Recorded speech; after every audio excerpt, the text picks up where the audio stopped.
All right, how's everybody doing this morning? All right. No, we certainly appreciate you coming out and spending time with us.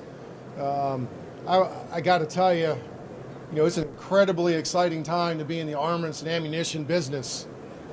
You look at, where we're at in the world, and it's increasingly becoming more dangerous by the day. And I think it's, also highlighted, some of the vulnerabilities that we have as a nation. But, us, our industry partners, with our congressional support, we're doing some incredible things here. And so this morning, Colonel Leon Rogers and myself will kind of, talk a little bit of, what we've learned here with our 155, ramp experience and some of the key investments we're making, within our industrial base, adding resiliency and increasing capacity within our supply chains, going forward. And, beyond that, we also have a day job. And so a lot going on in the portfolio, in terms of, how we're innovating, at the round to meet, Army modernization priorities going forward. So a lot of exciting things happen, up at Picatinny Arsenal right now. And, this morning we want to, share a little bit that with you. And so before we get started, we got a short video, and it's, quite remarkable, when we talk about, support from the Congress, in particular, we're talking, kind of Section 1244 and amended as 1242 that frankly have enabled us to get resources and execution. And so to highlight that point, we've got some videos of some of the new industrial base, facilities and equipment that are going in, that are, absolutely vital to our 155 ramp up. But make no mistake, our government owned contractor operated facilities, at Scranton, at Iowa, they've been absolutely key, right, in support to Ukraine and in supporting our war reserve, replenishment efforts. And it's really these new facilities. So without further ado, let's roll the video and you can show, hey, what we've accomplished in the last 18 months collectively as a team.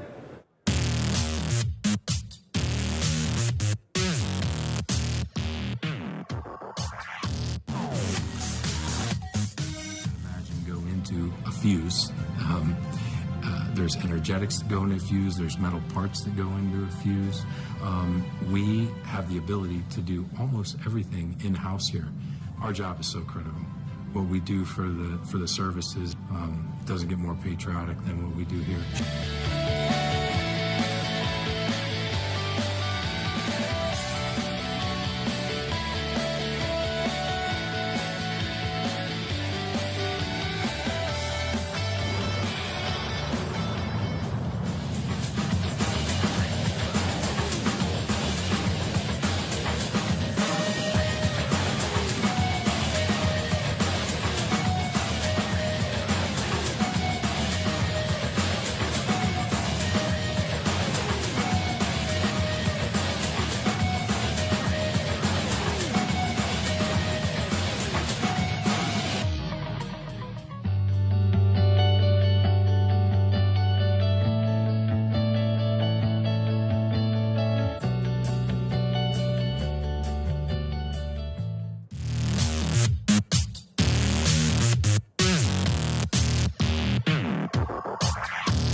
Yeah, I see a number of our industry partners here, and frankly, we couldn't have accomplished what we have without, that dedicated support. It's certainly been a team effort, and so you just saw a hodgepodge of, some of the new facility investments, some of the new equipment going in, a number of different facilities. And when you talk about 155, there's so much more than just a projectile. And when we think about it from a system level, in terms of fuse, an explosively loaded projectile, a propelling charge, and a primer, all key to delivering an all-up capability, not only to our Ukraine partners, but as we replenish our own existing stocks here. So today we'll talk a little bit about our journey with our 155 ramp. We'll talk a little bit of some of the innovation that's also occurring here. So you'll get a flavor of what we're doing within the JPO. And again, it's really an exciting time, to be in the armaments and ammunition business. Next slide, please. Okay, I wanted to highlight, we get asked the question, how come we can't go faster? And just kind of level set, where we are and look back, in time, where we're at with, kind of World War II, where we had, 84, total, plants, arsenals, and depots. And you look, how quickly we were able to put them in an inactive status, post-World War II. But as conflict arose again in the Korean War, we were able to quickly bring those back, into service. But you look at intervening years, we haven't really prioritized, our industrial base. And, you look at to where we're at today, in terms of 15, and I highlight, kind of Scranton, on your bottom left there, and, one of the ones that have been closed in the state of disrepair that they're in. So when you look in terms of time horizon, between World War II and the Korean War to where we're at today, it just kind of highlights, the state. I think everyone's kind of seen the round right here. We got Scranton Army Ammunition Plant, there on the lower left. That's signed by President Zelensky. Pretty powerful visit to Scranton. I think what's most remarkable, he spent most of his time talking to the workforce. That workforce is working essentially 24/7. They got 3-8-6 shifts. Cranking out as many 155 metal parts as humanly possible. But for him to take his time, shake hands with the workforce, to look them in the eye, he got on the microphone and said, "You workers are making a difference. You 400 workers have saved millions of lives in the Ukraine." Pretty powerful, in providing context of why, what, we do at all our ammunition plants, matters going forward. It's having, outsized effects, and frankly, saving lives around the globe. Next slide, please.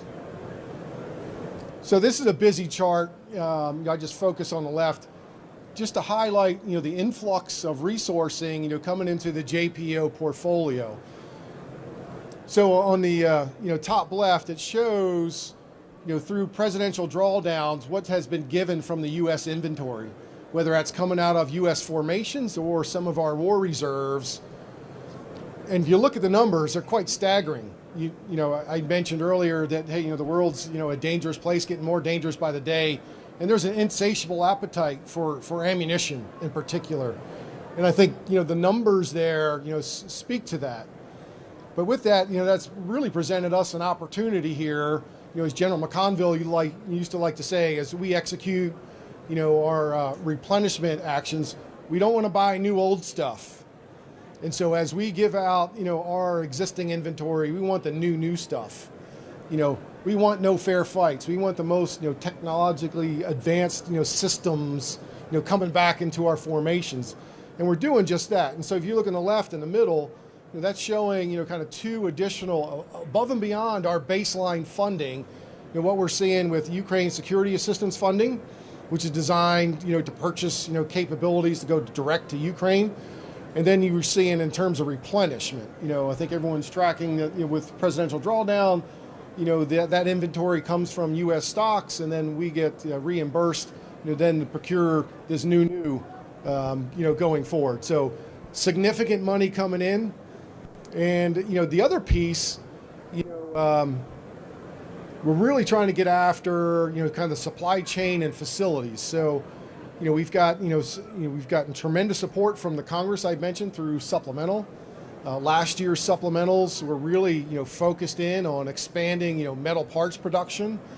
The 24 supplemental was really getting after the energetics piece. So a lot of money that's dedicated to new facilities, new production equipment, as well as shoring up some of our supply chain. So you look at the DPA Title III, we quickly find, it's awesome that we're making this level of investment in new facilities, new production equipment, but it doesn't do me much good if I don't have, the raw materials to feed our production capacity.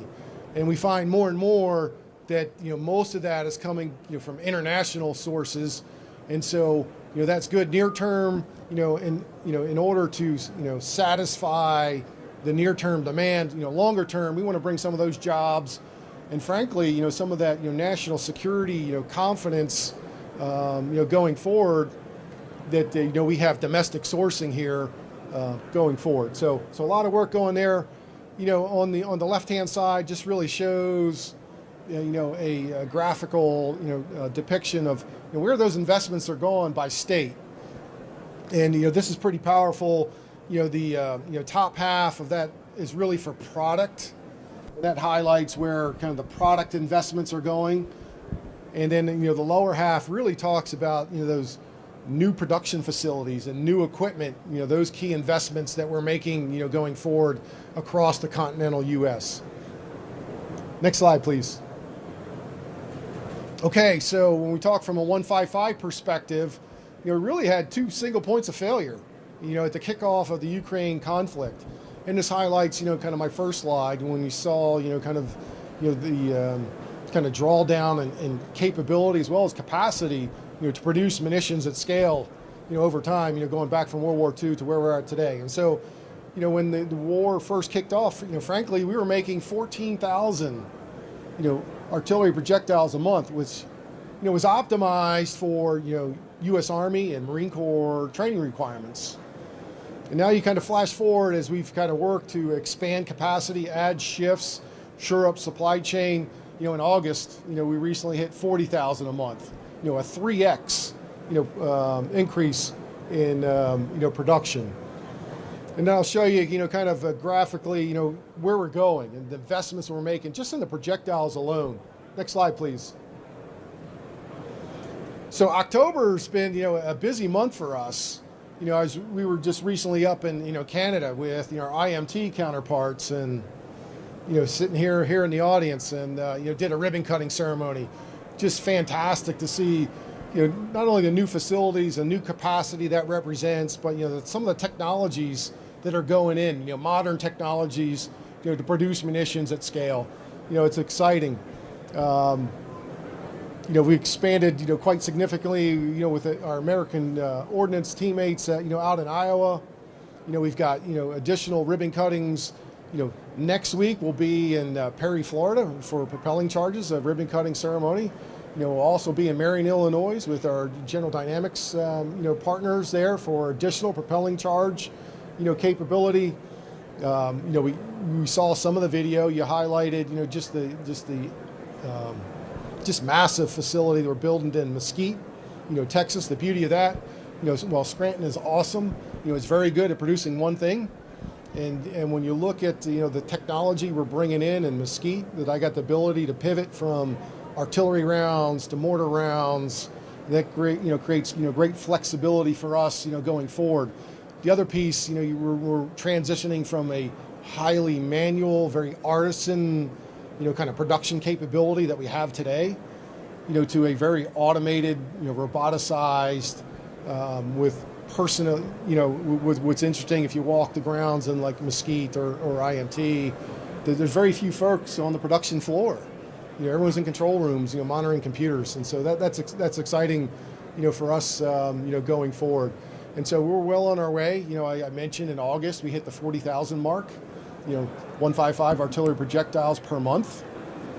And, here by, the beginning of FY26, we'll be at the 100,000 mark. And it's really going to be these new facilities coming online that very quickly ramps up our production capacity going forward. So next slide. So I talked a little bit about supply chain. When I think about supply chain, this is energetics, and there's a lot on there. But I typically talk about this in terms in our ability to see ourselves, right? I think all too often we've kind of outsourced this to our industry partners, and frankly, this needs to be a team sport. And so this is some of the lessons learned as part of our ramp as we look to scale production. It's great to have all these brand new facilities, but if I don't have the raw materials to feed those facilities, I really don't have a capability. And so we've gone out and with our JMC teammates, with our industry teammates, of really trying to understand what that supply chain landscape looks like. And so we talk in terms of capacity, single points of failure. What kind of surge capacity do we have? If you look at just recent weather events, and how dangerous that's been, and when you have single points of failure, and how do you mitigate risk, right, and add resiliency. And so there's a lot of work, building second and third sources of supply, for key portions of our 155 supply chain here. We also talk about kind of sourcing, and we as a nation, we learned the same lessons during COVID. When we looked at masks and gloves and pharmaceuticals, we're learning the same lessons here with our 155 ramp. When you look in terms of energetics and kind of dependencies, we wanted everything cheap and fast, right? And so we offshored a lot of that capability, and there's a lot of kind of Chinese dependencies that we're working very hard, to rid ourselves. That international space is critically important here in the near term, but in parallel, we're making strategic investments to bring some of those jobs back here in the U.S. To have assured munition support going forward. We like to say we have a good visualization and understanding from the ground to the round, and so I think that's important going forward. I think the other piece we continue to have conversations on is some of the environmental policies that are out there. And a lot of the energetic formulations that we deal with toxic substances, and I think we're being much more proactive and having productive conversations with EPA. So when we talk about Toxic Substance Control Act and things that they are looking to disestablish here in the U.S. that hey, what the impacts are on national security. And so I think that's important, going forward. We continue to have conversations on how we produce and produce at scale. And when you look at, ground, air, and water, permitting requirements, but I think more importantly, we've got the ability to solve a lot of our challenges now and international, dependencies. We've got the resources here in the U.S. and surely we can do that in an environmentally friendly way and still, address our national security needs. So we're pressing on all three fronts. With supply chain, going forward. And so I think I'll stop here, and we got one more slide, and I'll turn it over to my much better looking half here, Colonel Leon Rogers, kind of talk what we're doing in the international space and a lot of the great partnerships, going forward. Thanks, sir. Next slide. Hey, so first off, it's great to be here today, and really with seeing a lot of our industry partners, but most importantly, seeing the team writ large, the enterprise from JMC to PMCAS to the JPO enterprise, who is really getting this stuff done.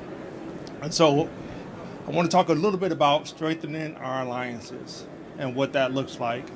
When Ukraine first kicked off in February of 2022, we had to go back and really reevaluate what we thought interoperability was.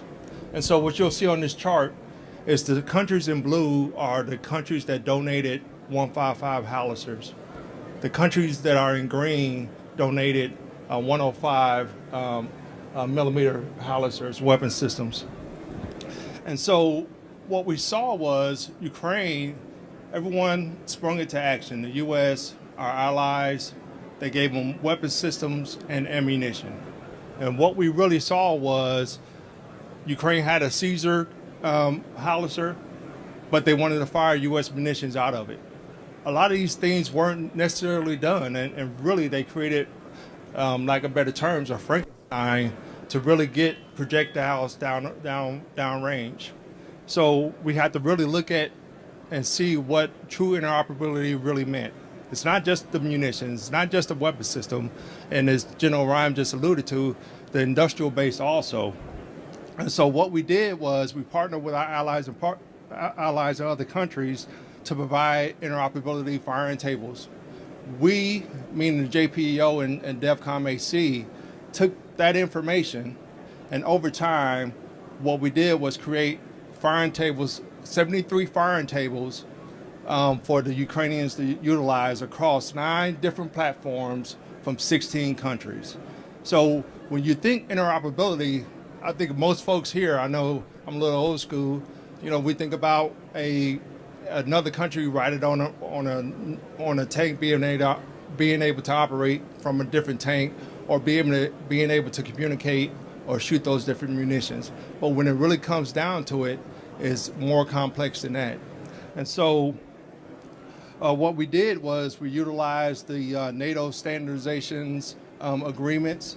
We utilized that, the JBMO, Joint Ballistic MOU boards, where we kind of standardized that information. We took all that information in to come up with those firing tables. And so what we learned was we know in the Army that we just don't go by ourselves as a nation, period. We're going to go as a coalition of the willing. That's how we always operate.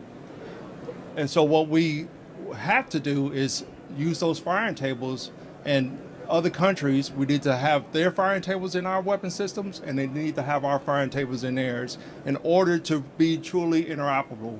Because what you're going to find is somebody's going to run out of ammo, and they're going to turn to somebody else and say, hey, can I fire your munitions? So, I mean, this was a great lesson learned that we utilized there. But more work is required. There's ongoing efforts from DASA-DEC and also NSPA, NATO, the NATO Support Procurement Agency, where they're coming together to build an FMS case to figure out and allow our European allies to utilize U.S. ammo for training and also for their war reserves. So those firing tables are enabling that. I want to pivot to, you see over here in INDOPACOM, you see TNT qualification and TNT qualified down in Australia. It's a big effort, like General Ryan said, really to understand our supply chain. And as he alluded to, a lot of things aren't made in the U.S. right now. One of those things is TNT. We don't get our TNT from any source in the U.S. right now. And oh, by the way, before the Ukraine war kicked off, guess where we were getting our TNT from? Ukraine. So now it's opened up our eyes to really understand the importance of securing our supply chain. Right now, we get a lot of our TNT out of Poland, which is very close to Russia, right? But what we did was we scoured the, you guys normally see me traveling a lot, but we scoured the earth, really, to figure out how we can secure those supply chain lines. And so it's good to report that we have 5 qualified TNT suppliers now. We got 4 that's being looked at and being qualified. So it is important that we actually leverage our supply chain writ large from our allies and partners.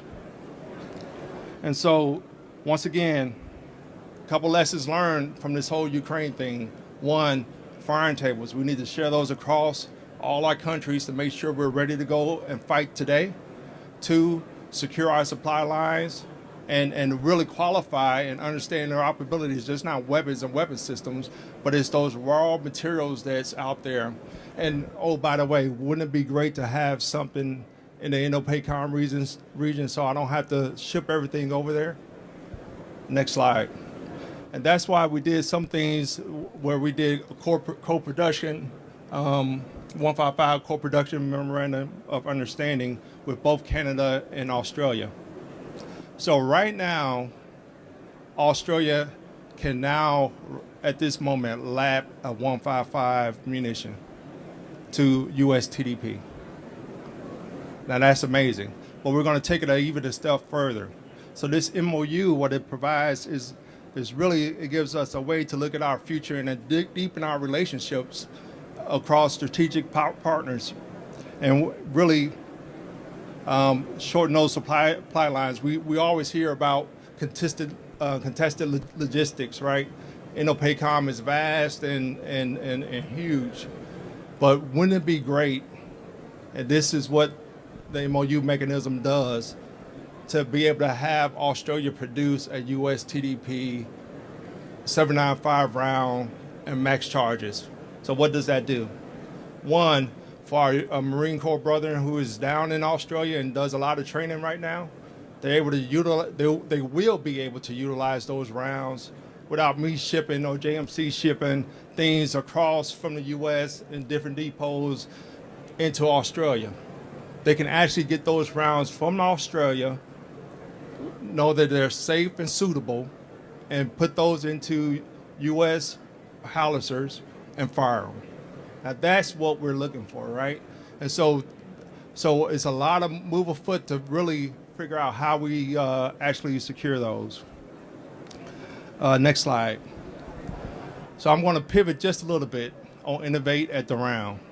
Now, I would tell you that it's a lot of probably questions. You hear General Rainey go around talking about what that means. You hear General Crooks at the CFT talk about what that actually means. I'm an enabler to actually really make that happen. So ever since AFC stood up in 2018, long-range precision fires has been the Army's #1 modernization priority. And so I think there's always been a renewed emphasis with this war on readiness in the short term. But in the long term, I think we need to kind of, one, reimagine our supply chain, but also the thing that I've always been struggling with, most people think is, I make it look easy, it is a struggle every day, and I got my Deputy Pete Burke to kind of keep me going. But what it really comes down to is we've been balancing readiness to replenish our stocks, and then also how we keep moving the Army forward for modernization, because that's a big issue right now. And what I would tell you, increased knowledge equals increased agility. Increased knowledge equals increased agility. So here's what I mean by that. In the traditional paradigm in artillery, and I'm an armor officer, by the way, but the traditional paradigm in artillery is we suppress, we neutralize, and we destroy, right? And destroy means 30% of that fighting force is destroyed, is effectively destroyed. So I think the emergent paradigm offers, opening windows of opportunities right now. How do we close that kill chain? And how do we create dilemmas for our enemies? That's what we really want to get to. And this is what that slide shows. So what you see over here is target seeking. When you think target seeking, think seekers and collaboration between the rounds, okay? For coordinate syncing, think GPS, PNT, precision navigation timing. And then we also have modular effects or mass effects. Think area targets, and also think a time dilemma, right? And then we also have at the bottom projectile setting, where we can actually get the data into the projectile. And then also probably the most important thing that's on there is propulsion. So General Crooks will always say that he's really focused on mass and precision, right? It's a combination of those things, mass and precision. But I would also tell you it's about momentum, and I'll tell you what I mean by that. what we've seen is in the Ukraine a plethora of disruptive technologies, and some of it, is almost like you employ a tactic, they counter it. You employ it, they counter it. So it's really about trying to get in that OODA loop cycle of the enemy as quickly as possible, and whoever can do that the quickest wins, right? And so we have to be, one, flexible, and we have to be able to close those kill chains. We're going to do that by mass, precision, and momentum. And momentum is not just, the projectiles that are coming out of the gun tube that provides that momentum to keep the pace of the fight moving, to keep organizations and forces moving forward. But it's about production at scale. This is what we're learning, right? The flexibility of those lines down in Mesquite, like General Rhyme just mentioned before. It's about production, scalability, and flexibility of those lines, and to be able to get in that OODA loop cycle the quickest, because that's what's going to win a war. So this chart is a representation of all those different technologies that we're going to bring out in the JPEO and in PMCAS. That's what you see right here.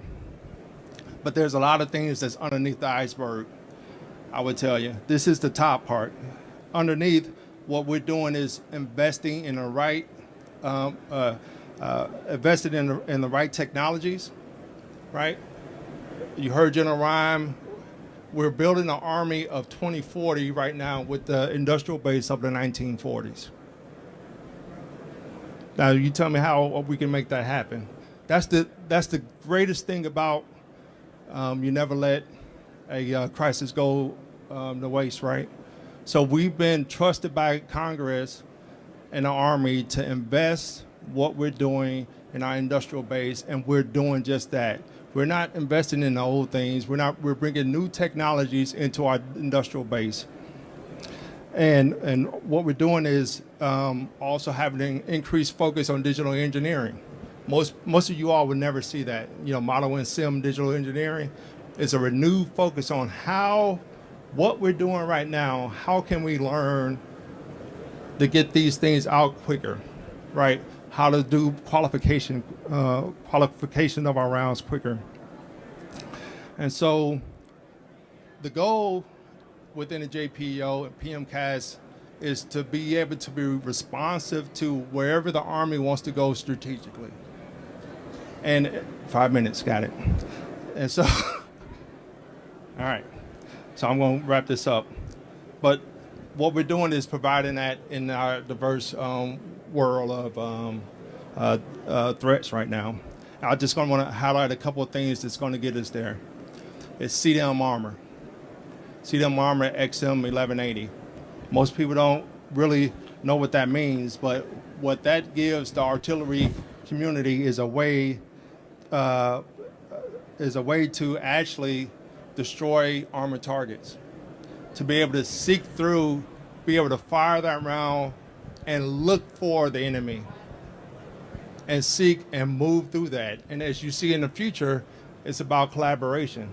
Those rounds will be able to talk to each other to make sure they're collaborating, where they won't be able to hit multiple targets with 1 or 2 rounds on the same target. You'll be able to hit multiple targets in that area, right? And they're moving also. It can hit a moving target. So all those things create a dilemma for our enemy. We're getting in their decision cycle. And so I'm going to pause there, turn over to General Rhyme so we can make sure we make our time. All right, give me the next slide. And there's a lot going on. It's an exciting time, if you haven't heard me say that, to be in the armaments and ammunition business. And, I tell you, we're going to school, what's going on in Ukraine. We're trying to, learn the right lessons, the ability to operate in a contested environment. Some of the things Colonel Rogers, talked about in terms of extended range cargo capability, where we can bring kinetic effects, or we can create windows of opportunity with what we're calling RF smoke, or, advanced, nav war, electronic warfare payloads, cannon delivered. The task to us is like, hey, let's get the hardest use case done first, cannon delivered, And then we can share these technologies, missile, rocket, air launch effects going forward. So we're sharing that development expense and proven out capability, and now we've got multiple options for our warfighters to deliver the effects we want. And so above and beyond what we do in the artillery domain, there's a lot going on in the portfolio. If you look at what's going on in Ukraine and just how the character of war is changing, you look at the proliferation of first-person view drones, Group 1, Group 2, and some of the dilemma that has for us. We're doing some great work in our air defense community with interceptors, and that's super awesome. But when you look at the scale, you look at the expense, you look at from a cost curve perspective of interceptor to $1,200 one-way attack capabilities. We got to think about that differently. And so some of the things we're doing initially with the air defense community in the 30 mil caliber, where we're putting essentially the world's smallest radar and the tip of that warhead, is giving us awesome capability against these small UAVs. We've had so much success in demonstrating not only in Army formations but with our Marine Corps brethren and their MATIS system. We've sent forward a commercial, think a pickup truck with a 30 mil cannon in the back. Those demonstrations really showed the efficacy of this capability. But I describe it as counter UAS at the tactical edge. And how do we make our formations and our existing weapons platforms more lethal? And we're doing just that. We're pairing what we've learned in 30 mil and the 25. We're adding a prox capability to Bradley as they integrate an active protection system. So we're making all our platforms more lethal going forward. The aviation community's seen the work that we're doing, and we're taking that same technology and putting in the Apache fleet to get after small UAVs, small unmanned maritime vessels. You look at what we're doing next gen squad weapon. And what we're doing, to make our soldiers more lethal. Just incredible the technology we're bringing with the new 6.8 capability, and we know what that represents when you look at advanced threats and increases in, body armor. Just the range and lethality that is incredible. Just last week I was down in Jacksonville, Arkansas with Sig Sauer. They opened up a brand new 210,000 square foot, production facility to be able to produce at scale. Right? We've been a 5.56, 7.62. Kind of nation for decades and decades. So we're starting from ground zero, but it's exciting times. We also got a new facility going in Lake City, just broke ground there. Very exciting what's going on in our next gen squad weapon. We talk about, the capabilities there. And I think lastly, again, what we're learning in Ukraine is just the advent of small UAVs and how do we, go on the offensive with that. And so what we're working on, in our portfolio is, the lethal component of the small UAV investments we're making at the company, right, in battalion level, going forward. And so, a lot of that's current, munitions in the current inventory. Some of it's, slightly modified and purpose built. But, just a lot of opportunity, within the portfolio as we look to modernize, capability and learn relevant lessons from what we're seeing in Ukraine that we know we're going to see on a future battlefield. So with that, I'll get off the stage, and if there's any questions, we're happy to entertain those. So thank you.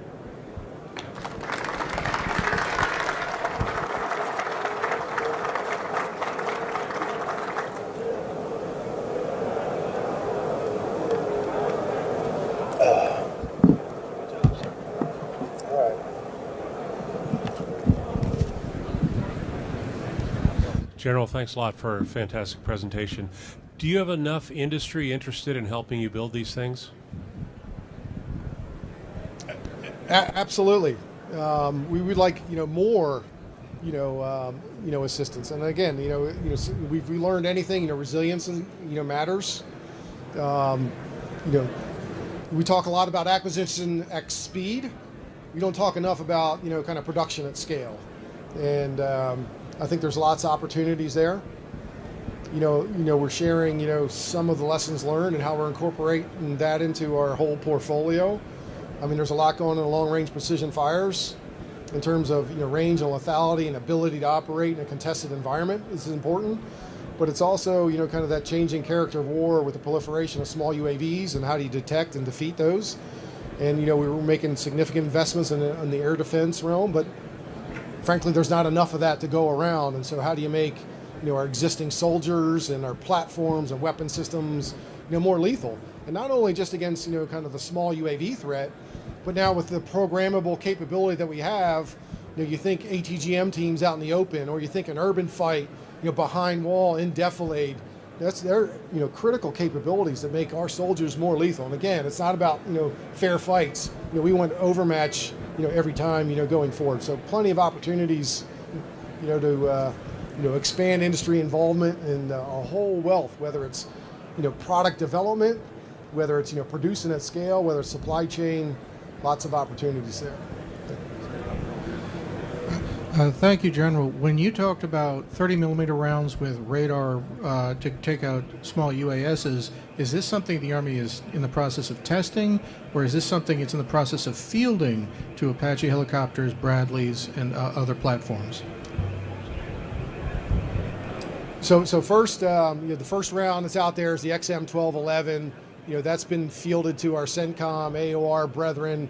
We've also provided that capability to Ukraine as part of the MACE AGT program. But we're taking those lessons learned from the XM1211 program, the Apache program, what we call the Badger, or Apex, is was a FY24 new start. For I mentioned the Bradley capability. We're working we just finished a successful engineering test. We'll be doing platform demonstrations early next year to proliferate that capability and synchronize with the APS integration on our Bradley platforms, going forward. But this is an exciting time. We want to extend it further. We work in tech maturation efforts now with 40 mil with our grenade, Mark 19 grenade launchers. The Army's made significant investments in our CROWS systems, where we've got the weapon systems and sensors. Now you pair it with some of this proximity capability. You make our soldiers that much more lethal. And, as I was describing earlier, there's not enough air defense assets out there. We want all our formations to have, the capability against small UAVs, and also make them more lethal against, increasing threats that we're seeing from our adversaries. So we're getting the hook. All right, last one. One last one. Yeah. Hi. You showed the chart with a lot of the new government-owned, contractor-operated facilities. What about where the private sector, where you need alternative sourcing? You were talking about extended range, 155 being a key area, but I think you only have one supplier there for in the rocket motors. What are you doing maybe to expand the supply chain specifics? Yeah, so we're actually going out there looking for that type of capability. We're being creative right now. I would tell you that is, propulsion and energetics, getting things out the tube. That is a hard business to be in. So we're looking at different opportunities across the globe to get there. So, and most importantly, probably onshore those here in the U.S. No program. All artillery requires some type of propulsion to get it out the tube. And whether it's a rocket or some type of base bleed mortar, all those in our future rounds will probably need that to get done. So we're going to be bringing that onshore that here in the U.S. and not just for a specific round, but for the whole portfolio writ large. Is there an opportunity for more contractors? Absolutely. All you got to do is come talk to me, or most importantly, talk to Peter Burke.